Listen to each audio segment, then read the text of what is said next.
2025 के बिहार विधानसभा चुनाव से पहले सभी राजनीतिक दल अपने अपने पत्ते खोलने में लगे हैं।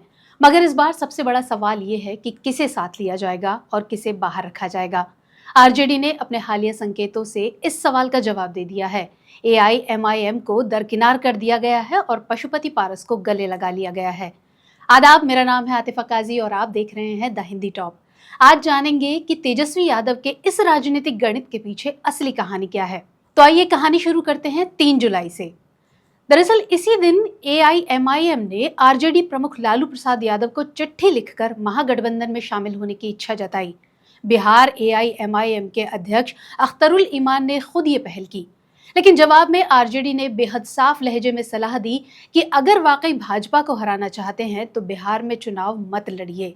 आरजेडी के नेता मनोज झा ने सार्वजनिक तौर पर एआईएमआईएम पर निशाना साधा और कहा कि ओवैसी साहब को खुद भी पता है कि उनका जनाधार बिहार में नहीं है।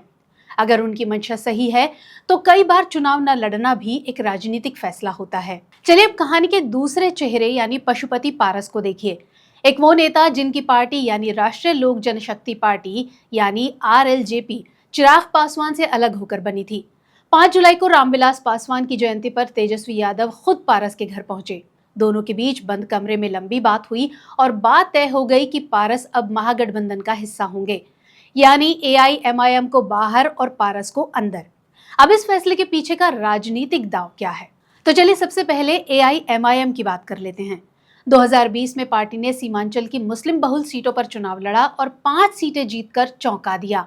लेकिन ये सीटें वो थी जो कभी आरजेडी के परंपरागत मुस्लिम यादव वोट बैंक की मानी जाती थी, यानी एआईएमआईएम की मौजूदगी आरजेडी के लिए सीधी चुनौती बन गई थी।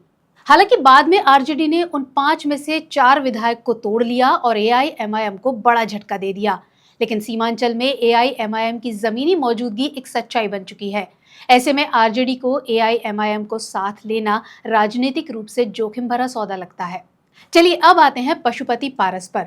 चिराग पासवान से अलग होकर उन्होंने अपनी एक अलग पहचान बनाई और अब जब चिराग एनडीए के साथ हैं तो पारस का झुकाव महागठबंधन की तरफ है। तेजस्वी यादव ने न सिर्फ उन्हें आमंत्रित किया बल्कि रामविलास पासवान की जयंती पर जाकर उन्हें राजनीतिक और सामाजिक सम्मान भी दिया।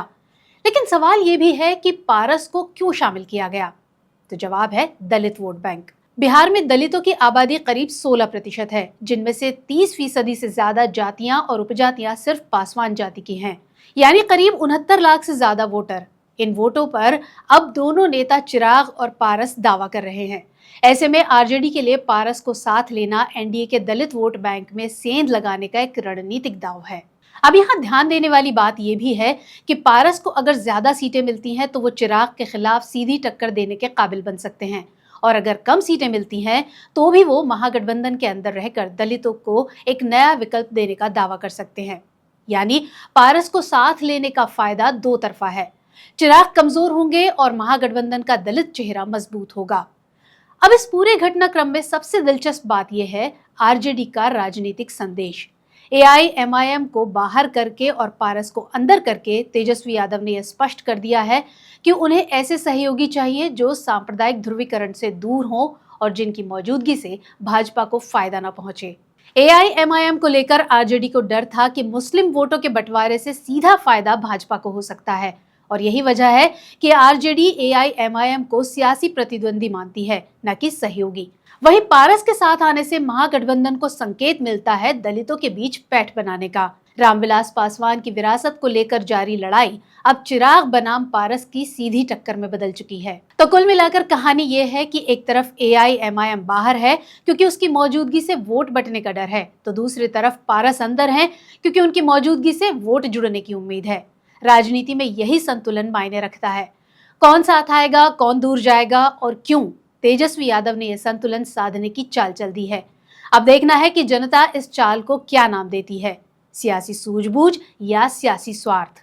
इसके बारे में आप क्या सोचते हैं, हमें कमेंट करके जरूर बताइएगा। तो ऐसी ही और वीडियो के लिए आप हमारे चैनल द हिंदी टॉप को सब्सक्राइब कर लीजिए, साथ ही बेल आइकन दबाना ना भूलिएगा। इसके अलावा आप हमें एक्स, इंस्टाग्राम और फेसबुक पर भी फॉलो कर सकते हैं।